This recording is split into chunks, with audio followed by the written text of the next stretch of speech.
Hello everyone. I have a very old epilogue, which we have trustfully named Grandpa. I do have Grandma over here as well. She's a much smaller version. Right now I'm going to be making some champagne glasses. Right now they're not quite set up yet, so I'm going to teach you how to do the main parts. So if this rim isn't exactly in the middle of here, your cup won't rotate right. So every minor detail is extremely important with this machine. They're very precise. Now, as you can see, if you can, my cup is not quite straight. It's slightly up. I forgot you could tell just with the level. So I'm going to drop it down as much as it can possibly go.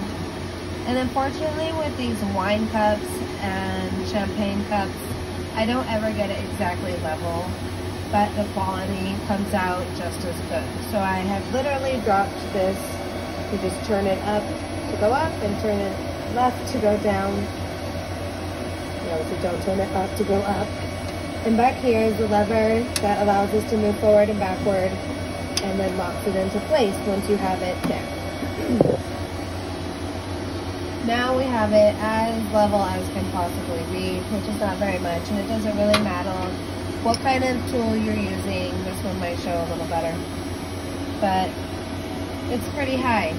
So what I'm going to try to do is get my image, it's going to go right about here, to make sure there's at least one finger space at the top for the lip when they're actually drinking. You don't really want to put an image right there, but you basically have from one finger all the way down to where it curves. That is your flattest area. I usually put a 2x2 space, and we'll see how it comes out. Okay, so that is the initial setup. Now, I learned how to do center engraving, and it's been amazing. So I have center engraving, but now I have to adjust my settings on my machine. I first turn the XY off, which allows my X and my Y axis to move without any sort of problem. Actually, I lied. It's XY off and then go. And once you hear that noise, if you didn't hear that noise before, there's a slight little noise, and that lets you move it up and down, and this left and right. Now I'm going to focus to get it proper right where I need it. So when I'm in this position, I like to focus it exactly where I'm going to be. I do put my pointer on to help me see, although it's like not the best in the world because it is glass and it goes right through. So people have put paper and all that, and I do, or I have, not anymore. I kind of got a good eye for it now. Alright, so that's to me about halfway of where my image is going to be. It's going to be a little slightly up, it's a little too high because I know this image that I have right now is kind of big. So in my mind right there, that's going to be my center, and my eyeball is pretty good, so we're going to rely on that. Now once it's set, I'm in the spot that I want it, I'm going to hit set home, and now that is my home position where it'll engrave the image from the center. You're just telling it where the center of the image is. Okay, now I need to focus it to make sure we're the right height from the flex. Now my little magnets fell out. It's supposed to be magnetized and it holds all nice and pretty, but I lost it. Well, no, they just fell off. Obviously this machine is pretty old. Okay, here we go, going up. Now you can go up very minutely. About to tap. It's hard to see with glass, so you have to do more of the feeling. That's why I keep my finger here. There, and it also did move a slight bit, so we know it is right there, one down, because we don't want it to actually go up. Because this is sort of the highest point right here, and right here is the lowest point. So I can move this right here to see how far off we are, and I can already sort of feel it. But I do want it to go a little up more because it just drops down a little more on the left.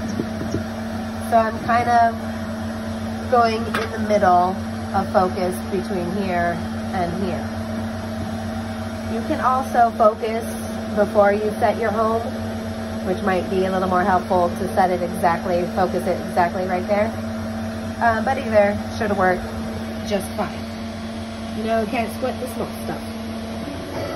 All right, I just hit my reset button. So now we're back at our home position that we have placed. Okay, I already have my job here, lined up, ready to go. I'm gonna close my machine. And before I do somebody else's cup, these are obviously very familiar. They have a bunch at Walmart, Dollar Tree. Do yourself a favor, grab a couple.